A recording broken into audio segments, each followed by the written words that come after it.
Good morning viewers. ఈరోజు మనం చెప్పుకోబోయేటువంటి topic ఏంటంటే క్వశ్చన్ ట్యాగ్. క్వశ్చన్ ట్యాగ్ అనగానే మనం గుర్తుంచుకోవాల్సిన అంశాలు ఏంటంటే ఇక్కడ చూడండి, ఇక్కడ క్వశ్చన్ ట్యాగ్ అనగానే helping verb not plus pronoun. Helping verb not to pronoun. Helping verb not to pronoun అంటే ఇందులో ఉండేటువంటి అంశాలు ఏంటంటే క్వశ్చన్ ట్యాగ్లో హెల్పింగ్ వెర్బ్ ఉంటుంది, నాట్ ఉండొచ్చు ఉండకపోవచ్చు. నాట్ అనేది ఉండొచ్చు ఉండకపోవచ్చు, ఆప్షనల్. నాట్ అనేటువంటిది ఆప్షనల్, ఉండొచ్చు ఉండకపోవచ్చు. So helping verb not plus pronoun plus question mark. Helping verb not pronoun question mark అంటే హెల్పింగ్ వెర్బ్ కంపల్సరీ, అలాగే నాట్ ఆప్షనల్ అని చెప్పాను. నాట్ ఉండొచ్చు ఉండకపోవచ్చు, pronoun compulsory, question mark compulsory. Question ట్యాగ్లో ఈ అంశాలు ఉంటాయి. ఇప్పుడు ఇక్కడ చూద్దాం హెల్పింగ్ వెర్బ్స్ అంటే అసలు ఏమేంటి. మనం ఇంతకుముందు ఆల్రెడీ హెల్పింగ్ వెర్బ్స్ చెప్పుకున్నాం. క్వశ్చన్ ట్యాగ్లో వాడబడేటువంటి హెల్పింగ్ వెర్బ్స్ ఏంటి ఇక్కడ చూడండి, వరుసను లిస్ట్ ఇచ్చారు ఇక్కడ. బీ ఫార్మ్స్లో am, is, are, was, were. Be ఫార్మ్స్లో am, is, are, was, were. అలాగే చూడండి ఇక్కడ డూ ఫార్మ్స్లో డూ, డస్, డిడ్. హ్యావ్ ఫార్మ్స్లో హ్యావ్, హ్యాస్, హ్యాడ్. అలాగే will, would, shall, should, can, could, may, might, ought ఇలాంటివి. మస్ట్, ఇవన్నీ కూడా క్వశ్చన్ ట్యాగ్లో ఉపయోగించబడేటువంటి హెల్పింగ్ వెర్బ్స్. సో ఇప్పుడు మనం ఒక్కసారి సబ్జెక్టులకు వెళదాం. మనం చూడండి ఇక్కడ Nazia was a Pakistani singer. Nazia Hassan was a Pakistani singer. ఇక్కడ చూడండి వజ్ అనేటువంటి మాట పెట్టారు ఇక్కడ. అంటే ఇక్కడ మనం స్టేట్మెంట్ ఇచ్చాం, Nazia was a Pakistani singer అని. ఇక్కడ చూడండి ఇది పాజిటివ్ స్టేట్మెంట్. దీన్ని మనం అంటే అఫర్మేటివ్ సెంటెన్స్ అఫర్మేటివ్లో ఉంటే అంటే పాజిటివ్లో ఉంటే క్వశ్చన్ ట్యాగ్ నెగిటివ్లో ఉండాలి. వజ్కి నాట్ పెట్టాలి. వజంట్. నాజియా నౌన్ పెట్టకూడదు, పేరు పెట్టకూడదు. She, wasn't she. సో మీకు అర్థమైనా క్వశ్చన్ మార్క్. చూడండి was, not, pronoun she, question mark. Clear? ఇక్కడ చూడండి హీఈస్ ఎ గుడ్ బాయ్. అతడు ఒక మంచి పిల్లవాడు. ఈజ్ ఉంది. సో ఇది కూడా పాజిటివ్ స్టేట్మెంటే. Is, not, isn't he. చూసారా, ఈజంట్ హీ, ఈజంట్ హీ. అలా కాకుండా he is not a good boy అన్నాం అనుకోండి, ఇక్కడ నాట్ పెట్టామనుకోండి, ఇక్కడ ఈజ్ హీ అంటే ఇక్కడ ఒకవేళ నెగిటివ్ ఉంటే ఇక్కడ పాజిటివ్ క్వశ్చన్ ట్యాగ్ వస్తుంది. ఇక్కడ చూడండి దే ఆర్ నాట్ స్టడీయింగ్.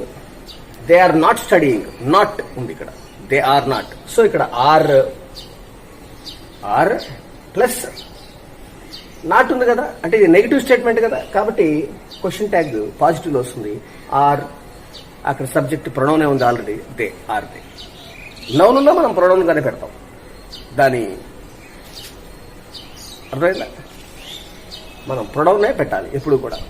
చూడండి ఆర్ దే అయిపోయింది. You look nice, don't you. ఇక్కడ చూడండి మనకి ఇచ్చిన సెంటెన్స్ లో హెల్పింగ్ వెర్బ్ కనపట్టాలా. ఇక్కడ యూ లుక్ నైస్ అన్నాడు. లుక్ క్రియ మొదటి రూపాన్ని ఇచ్చాడు, ప్రజెంట్ సింపుల్ లో ఇచ్చాడు. లుక్ అంటే ఇక్కడ నేను ఆల్రెడీ చెప్పాను చూడండి, ఇక్కడ V1 వస్తే డూ ప్లస్ V1 గా అనుకోవాలి అన్నాను. V1 ప్లస్ ఎస్ వస్తే డస్ ప్లస్ V1. V2 వస్తే డిడ్ ప్లస్ V1. అది కంపల్సరీ. V2 దేంతో సమానం అండి అంటే డిడ్ ప్లస్ V1 తో సమానం. V1 plus S does plus V1 తో సమానం. V1 డూ ప్లస్ V1 తో సమానం. ఎందుకని? అదంతే. 2 is equal to 4, 4 is equal to 2 into 2 లేదా 2 ప్లస్ 2. అలాగే క్రియ రెండో రూపం ఉందంటే స్టేట్మెంట్లో రెండో రూపం, దాన్ని నెగిటివ్లో కానీ క్వశ్చన్గా కానీ మార్చాలంటే ఆ రెండో రూపాన్ని డిడ్ ప్లస్ V1 గా మారిస్తేనే ఆ డిడ్ని తీసుకెళ్లి ముందు పెడితే క్వశ్చన్ అవుతుంది సబ్జెక్ట్ ముందు. అలానే ఆ డిడ్కి నాట్ అయినటువంటి యాడ్వర్బ్ చేరిస్తే నెగిటివ్ అవుతుంది. అది ఆల్రెడీ మనం చెప్పుకున్నాం. సో సేమ్ అదే లైన్స్లో ఇక్కడ యూ లుక్ నైస్, నువ్వు చాలా చక్కగా కనపడుతున్నావు. లుక్, సో లుక్ అంటే లుక్లో ఏముందనమాట, డూ ప్లస్ V1 ఉంది. సో ఇక్కడ డూ అనేటువంటి హెల్పింగ్ వెర్బ్ ఉంది, డూ పెట్టాలి ఇక్కడ. ఇది ఇక్కడ పాజిటివ్ కదా, డూ అంటే ఇక్కడ డోంట్. ఎవరు? యూ, నీవు. ఆల్రెడీ వాడు ప్రొనౌన్ ఇచ్చాడు. సో డోంట్ యూ అయిపోయింది. క్వశ్చన్ ట్యాగ్ అయిపోయింది ఇక్కడ. సో యు లుక్ నైస్ అనే దానికి క్వశ్చన్ ట్యాగ్ డోంట్ యూ. అలానే Sita would live in Mithila. Sita Mithila నగరంలో ఉండేది. సీతాదేవి మిథిలా నగరంలో ఉండేది. ఇక్కడ చూడండి, వుడ్ లివ్, వుడ్ అనేటువంటి మోడల్ ఆక్సిలరీ ఇచ్చారు హెల్పింగ్ వర్బ్. సో ఇక్కడ ఈ వుడ్నే తీసుకొస్తాం. ఇక్కడ అది పాజిటివ్ కాబట్టి వుడెంట్, వుడ్ నాట్. వుడెంట్ అంటే వుడ్ నాట్ కదా, కాంట్రాక్షన్. మనం ఎప్పుడు కూడా క్వశ్చన్ ట్యాగ్లో కాంట్రాక్షన్ పెట్టాలి, అంటే దాన్ని షార్టింగ్ చేయాలి. కాంట్రాక్షన్ అంటే షార్ట్ చేసిన పాపని అర్థం. సో వుడెంట్ షీ అయిపోయింది. వుడ్ మనం ఇక్కడ నాట్ పెడతాం, వుడెంట్ షీ. సీత అంటే షీ కదా, దట్స్ ఆల్. ఇక ఇక్కడ చూడండి, షీ లవ్స్ హిమ్, ఆమె అతడిని ప్రేమిస్తుంది. లవ్స్ చెప్పుకున్నాం ఇక్కడ ఆల్రెడీ. లవ్స్ అంటే ఏం చెప్పుకున్నాం, V1 plus S is equal to doesn't plus V1. So ఇక్కడ does plus V1, V1 plus S is equal to does plus V1. ఇక్కడ చూడండి, does V1 does love, loves కాస్త డస్ లవ్ గా మారాలి. So ఇక్కడ డస్ అనే దాన్ని తీసుకొచ్చాం. డస్ ఇది పాజిటివ్ కాబట్టి నెగిటివ్. డజంట్ షీ అక్కడ ఆల్రెడీ ఉన్న pronoun, doesn't she. This is the question tag. Question tag రాసేటప్పుడు ఎప్పుడైనా కానీ చూడండి, షీ లవ్స్ హిమ్ అనే స్టేట్మెంట్ తర్వాత ఒక కామ పెట్టాలి. ఆ కామ పెట్టిన తర్వాత మనం క్వశ్చన్ ట్యాగ్ రాసి క్వశ్చన్ మార్క్ పెట్టాలి. That's all. ఇక తర్వాత చూడండి, ఇక్కడ they play cricket. They play cricket. They play cricket. వాళ్ళు క్రికెట్ ఆడతారు. ప్లే V1 లో ఉంది, అంటే present simple. Do plus V1. So ఇక్కడ డూ ఉంది కదా, పాజిటివ్ కాబట్టి నెగిటివ్. డోంట్ దే అయిపోయింది. షీ శాంగ్ సాంగ్స్, ఆమె పాటలు పాడింది. షీ శాంగ్ సాంగ్స్, ఆమె పాటలు పాడింది. శాంగ్ V2 క్రియ రెండో రూపం, పాస్ట్ సింపుల్ టెన్స్ లో ఉంది. సో క్రియ రెండో రూపం equal sang V2 equal to did plus V1 అని చెప్పుకున్నాం కదా ఇక్కడ పైన. V2 equal to did plus V1, V2 equal to did plus V1. So ఆ లైన్స్ లో డిడ్ ఇక్కడ తీసుకొచ్చాము. డిడ్ ఇది పాజిటివ్ లో ఉంది కాబట్టి నెగిటివ్. డిడింట్ షీ అయిపోయింది. డిడింట్ షీ దీని క్వశ్చన్ ట్యాగ్. ఓకే, ఇంతవరకు మీకు అర్థమైంది కదా. అంటే ఇక్కడ మీరు తెలుసుకున్నటువంటి అంశాలు ఏంటంటే రెండు అంశాలు. ఇచ్చేటువంటి స్టేట్మెంట్లో హెల్పింగ్ వెర్బ్ ఉంటుంది. ఇక్కడ పైన ఇచ్చినటువంటి ఈ హెల్పింగ్ వెర్బ్స్ లో ఏదో ఒకటి ఉంటుంది. ఉంటే ఆ హెల్పింగ్ వెర్బ్ దాన్ని తీసుకొని రావాలి. అది నాట్ ఉంటే ఆ క్వశ్చన్లో నాట్ పెట్టకూడదు. నాట్ లేకపోతే నాట్ యాడ్ చేయాలి. అంటే సెంటెన్స్ పాజిటివ్లో ఉంటే నెగిటివ్ క్వశ్చన్ ట్యాగ్ వస్తుంది. సెంటెన్స్ నెగిటివ్లో ఉంటే పాజిటివ్ క్వశ్చన్ ట్యాగ్ వస్తుంది. ఓకే, ఇంకొకటి ఇక్కడ ఏం తెలుసుకున్నాం, ఇచ్చిన సెంటెన్స్లో కనుక హెల్పింగ్ వెర్బ్ కనపడకపోతే, ఈ లిస్టులో ఇచ్చినటువంటి హెల్పింగ్ వెర్బ్స్ మీకు ఇక్కడ కనపడకపోతే అక్కడ ఏమై ఉంటుంది, వెర్బ్ ఇక్కడ వర్బ్ V1 ప్లస్ ఎస్గా కానీ, V1గా కానీ, ఇవ్వండి లుక్ V1గా కానీ, V1 ప్లస్ ఎస్గా కానీ, V2గా కానీ ఉంటుంది. V1 గానే ఉంటే డు ప్లస్ V1 అనుకోవాలి. V1 ప్లస్ ఎస్ ఉంటే డస్ ప్లస్ V1 అనుకోవాలి. V2 ఉంటే డిడ్ ప్లస్ V1 అనుకోవాలి అనేటువంటిది ఇక్కడ క్లారిటీగా మీకు అర్థమైంది. ఇక ఇక్కడ చూడండి, I am a teacher. So ఇక్కడ కూడా హెల్పింగ్ వెర్బ్ యామ్ ఉంది. I am a teacher.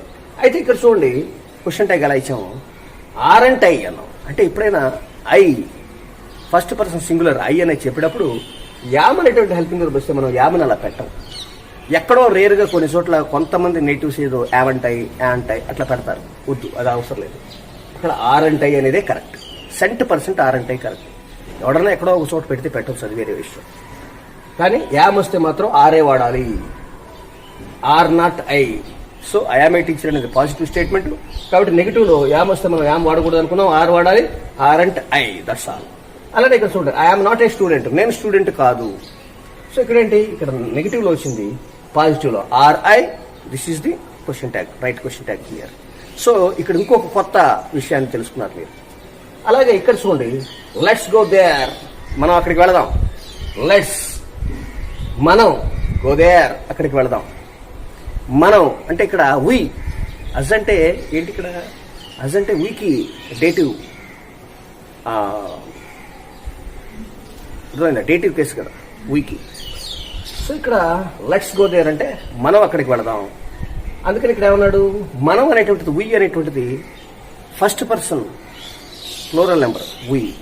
First person singular కానీ ప్లూరల్ కానీ షల్ వాడతాం. కాబట్టి షల్ వి అనేటువంటిది వచ్చింది. ఏమొచ్చిందండి, షల్ వి. Shall we. అంటే లెట్ అస్ లో వి ఉంది కదా, కాబట్టి షల్ వి.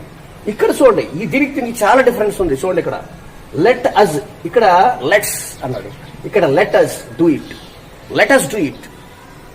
మరి ఇక్కడ విల్ హీ అన్నాం, సారీ విల్ హీ కాదు,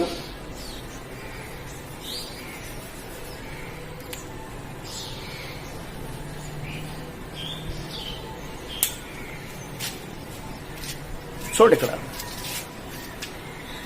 విల్ యూ. మరి లెట్స్ గో దేర్ అంటే షల్ వి అన్నాం, అలానే లెట్ అస్ డూ ఇట్ అంటే విల్ యూ అన్నాం. ఏమన్నాం? Will you. అంటే ఇక్కడ మరి ఏంటి, ఇక్కడ అస్ ఉంది, ఇక్కడ అస్ ఉంది కదా, ఇక్కడేమో బయట ఉంది అసు, కాంట్రాక్షన్ లో లేదు ఇక్కడ. మరి ఏంటి తేడా అంటే చాలా జాగ్రత్తగా మీరు అబ్జర్వ్ చేయండి. ఇప్పుడే నేను చెప్పాను, అస్ అనేటువంటిది దేనికి డేటివ్ ఫామ్ అండి? వి అనే దానికి. వి అంటే 2 మీనింగ్స్ ఉన్నాయి. వి అంటే మనము, మేము అని 2 అర్థాలు. మనము, లెట్స్ గో దేర్ అనే దానిలో మనం వెళదాం, మనమే వెళదాం, అందుకని షల్ వి అంటే ఫస్ట్ పర్సన్ ప్లూరల్ నెంబర్, అది మనము. అర్థమైందా? అంటే మనం వెళదాము అని. మరి ఇక్కడ వచ్చేటప్పటికి చూడండి చాలా క్లియర్గా, let us do it, let us. ఇక్కడ లెట్ అంటే అనుమతించండి, ఎలా అని అర్థం. లెట్ ఎవరు అనుమతించాలి? అస్ ఎవరిని అనుమతించాలి? మమ్మల్ని. అంటే మేము అన్నాం కదా ఇందాక, మనము అనే అర్థంలో ఇక్కడ మమ్మల్ని అనుమతించండి. ఎవరు అనుమతించాలి? మీరు అనుమతించాలి. అంటే వీళ్ళు వేరే వాళ్ళు అడుగుతున్నారు, మేము వేరే ఒకరిని అడుగుతున్నాం. ఏమని? లెట్ అస్, మమ్మల్ని అనుమతించండి. లెట్ అస్ డూ ఇట్, అది మమ్మల్ని చేయనివ్వండి. లెట్ అస్ డూ ఇట్, అది మమ్మల్ని చేయనివ్వండి అని ఎవరిని అడుగుతున్నాం? మిమ్మల్ని అడుగుతున్నాం. ఎదుటి ఎవరుంటే వాళ్ళు అడుగుతున్నాం. సో ఇక్కడ చెప్పేది ఏంటంటే, ఇక్కడ లెట్ అస్ అన్నాం కాబట్టి, అంటే ఎవరినైతే మనం రిక్వెస్ట్ చేస్తున్నాం, ఎవరు అనుమతించాలి ఇక్కడ అంటే, ఇక్కడ కనపడకపోయినా యు అనేటువంటిది అక్కడ ఉంది సబ్జెక్ట్. అందుకని విల్ యూ అంటే ఇక్కడ విల్ యూ అని పెట్టాం. ఏం పెట్టామండి? Will you. ఈ యూ ఎవరు? ఇక్కడ అండర్స్టూడ్ అంటే మనం అర్థం చేసుకోవాలి. లెట్ అస్ డూ ఇట్, మమ్మల్ని చేయనివ్వండి. అర్థమైందా? అలానే ఏదైనా పర్మిషన్ అడగమంటే, sir let us give permission to take leave, let us grant us leave, let us grant leave. మాకు లీవ్ గ్రాంట్ చేయండి, మాకు లీవ్ గ్రాంట్ చేయండి సార్ అంటే ఆ సార్ని అడుగుతున్నాం. అర్థమైందా? అంటే ఎదుటిగా ఒక వ్యక్తి ఉన్నాడు, ఒక ఆఫీసర్ ఉన్నాడు, ఆయన మనం అడుగుతున్నాం. సో అందుకని ఇక్కడ విల్ యూ, ఇది ఇక్కడ. సో మీకు అర్థమైందా? ఇది కొంచెం క్లారిటీగా అర్థం చేసుకోవడానికి ట్రై చేయండి. అలానే she will do it, will. So will వచ్చింది కాబట్టి వోంట్ షీ. విల్లుకి నాటు కలిపితే వోంట్ అన్నాడు.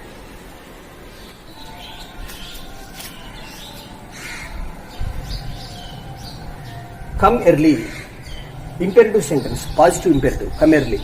కమ్ ఎర్లీ అంటే చూడండి, మనం ఇందాక షీ విల్ డూ ఇట్ అంటే విల్కి ఈ పాజిటివ్ ఉంది కాబట్టి నెగిటివ్ పెట్టాం, వోంట్ షీ అని. కానీ ఇది ఇంపెరిటివ్ సెంటెన్సెస్, ఇది పాజిటివ్ ఇంపెరిటివ్ కమ్ ఎర్లీ, కింద నెగిటివ్ ఇంపెరిటివ్ డోంట్ టాక్. పాజిటివ్ ఇంపెరిటివ్కి పాజిటివే వస్తుంది, పాజిటివ్ ఇంపెరిటివ్కి పాజిటివ్ క్వశ్చన్ ట్యాగే వస్తుంది. అంటే కమ్ ఎర్లీ అంటే విల్ యూ అంటే క్వశ్చన్ ట్యాగ్ ఇంపెరిటివ్లో విల్ యూ కానీ వోంట్ యూ కానీ వస్తుంది. సో ఇది పాజిటివ్ ఇంపెరిటివ్ కాబట్టి విల్ యూ, కమ్ ఎర్లీ. ఇది నెగిటివ్ ఇంపెరిటివ్ డోంట్ టాక్ కాబట్టి వోంట్ యూ. ఇది నార్మల్ సెన్స్లో అంటే will you, won't you same. అంటే ఇచ్చిన సెంటెన్స్ ఎలా ఉందో, పాజిటివ్ అయితే పాజిటివ్ క్వశ్చన్ ట్యాగ్, నెగిటివ్ అయితే నెగిటివ్ క్వశ్చన్ ట్యాగ్ ఇంపెరిటివ్లో గుర్తుంచుకోవాలి. అయితే ఇది నార్మల్ సెన్స్లో మామూలుగా ఉన్నప్పుడు. అలా కాకుండా కొంచెం సీరియస్గా ఉన్నాడు అనుకోండి, స్పీకర్ యొక్క సెన్స్ సీరియస్గా ఉందనుకోండి, వీడి యొక్క ఫీలింగ్, అప్పుడు కమెర్లీ అన్నాం. వీడు సీరియస్గా కమెర్లీని గట్టిగా చెప్పాడు అనుకోండి, ఇక్కడ నెగిటివ్ వస్తుంది, వోంట్ యూ అని వస్తుంది. మీకు అర్థమైందా? అంటే నార్మల్ సెన్స్లో అయితే కమెర్లీ అనే దానికి క్వశ్చన్ ట్యాగ్ విల్ యూ. అదే సీరియస్ సెన్స్లో అయితే దీనికి నెగిటివ్ క్వశ్చన్ ట్యాగ్ వస్తుంది. అంటే విల్ యూ కాస్త వోంట్ యూ అవుతుంది, వోంట్ యూ.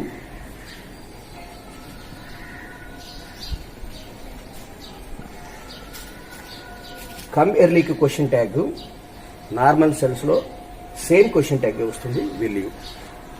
అదే సీరియస్గా ఉన్నట్లయితే స్పీకర్ యొక్క ఇంటెన్షన్ సీరియస్గా ఉందనుకోండి వోంట్ యూ అంటారు. అలాగే డోంట్ యూ అనేటువంటి నెగిటివ్ ఇంపెరేటివ్కి నార్మల్ సెన్స్లో వోంట్ యూ అనే సేమ్ నెగిటివ్ ఇంపెరేటివ్ కాబట్టి నెగిటివ్ క్వశ్చన్ ట్యాగే వస్తుంది. అదే వీడి సీరియస్ సెన్స్లో ఉంటే డోంట్ టాక్ అనే దానికి విల్ యూ అనేటువంటిది వస్తుంది. Will you.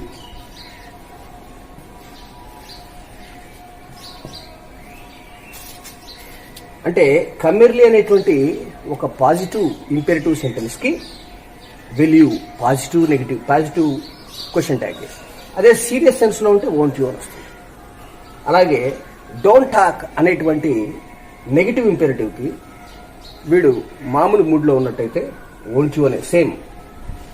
అదే వీడు సీరియస్ మూడ్ లో ఉన్నట్టయితే స్పీకర్ విల్ యూ అని ఆపోజిట్ లో, అంటే ఇక్కడ నెగిటివ్ ఉంటే అక్కడ పాజిటివ్, ఇక్కడ పాజిటివ్ ఉంటే అక్కడ నెగిటివ్ వస్తుంది. సో మీకు అర్థమైందా? అయితే మీకు ఒక చిన్న డౌట్ రావచ్చు, మరి రెండు చెప్పారు, వాడు స్పీకర్ యొక్క ఇంటెన్షన్ వాడు నార్మల్గా ఉన్నాడా లేకపోతే సీరియస్గా ఉన్నాడా ఎలా తెలుస్తుంది అని ఏదైనా ఒక స్టూడెంట్కి డౌట్ వచ్చింది అనుకోండి. వాడికి ఎగ్జామ్లో ఇచ్చారనుకోండి, కమ్మెర్లీ అని ఎగ్జామ్లో ఇచ్చారు, సింపుల్గా నార్మల్ సెన్స్లో విల్ యూ ఆర్ రైట్, అలానే డోంట్ టాక్ అని ఇచ్చారు, నెగిటివ్ ఇచ్చాడు, వోంట్ యూ అంటే. ఇది మీకు అర్థం కావడం కోసం అంటే ఇంకొంచెం ఎక్స్పాన్షన్, క్వశ్చన్ ట్యాగ్ ఎక్స్పాన్షన్ అనమాట. దీని యొక్క రకరకాల షేడ్స్ చెప్పుకోవడం కోసం ఇది అదనంగా, అలానే ఇది కూడా అదనంగా. అండర్స్టాండ్? తర్వాత దేర్ వాజ్ అన్ ఎలిఫెంట్. అక్కడ ఒక ఎలిఫెంట్ ఉంది. ఇక్కడ చూడండి, దేర్తో స్టార్ట్ అయింది, ఇంట్రొడక్టరీ దేర్తో. ఇక్కడ ఈ ఇంట్రొడక్టరీ దేరే మనం సబ్జెక్ట్ గా భావించాలి. అందుకని వాజంట్ దేర్, అంతేగాని వాజంట్ ఇట్, ఎలిఫెంట్ అని ఉంది కదా అని వాజంట్ ఇట్ అనకూడదు, వాజంట్ దేర్ అనాలి. ఇది కూడా మీరు బాగా అబ్జర్వ్ చేయాలి. దేర్ వాజ్ అన్ ఎలిఫెంట్ అన్నప్పుడు వాజంట్ దేర్. చాలా బాగా గుర్తుంచుకోండి ఈ చివరి సెంటెన్స్. ఇక్కడ ప్రొనౌన్ ఏదీ లేదు, ఇక్కడ దేర్ అనేటువంటి ఒక ఇంట్రొడక్టరీ వర్డ్ ఉంది. ఆ దేర్ని మనం సబ్జెక్ట్గా అనుకొని వాజంట్ దేర్ అని అనాలి.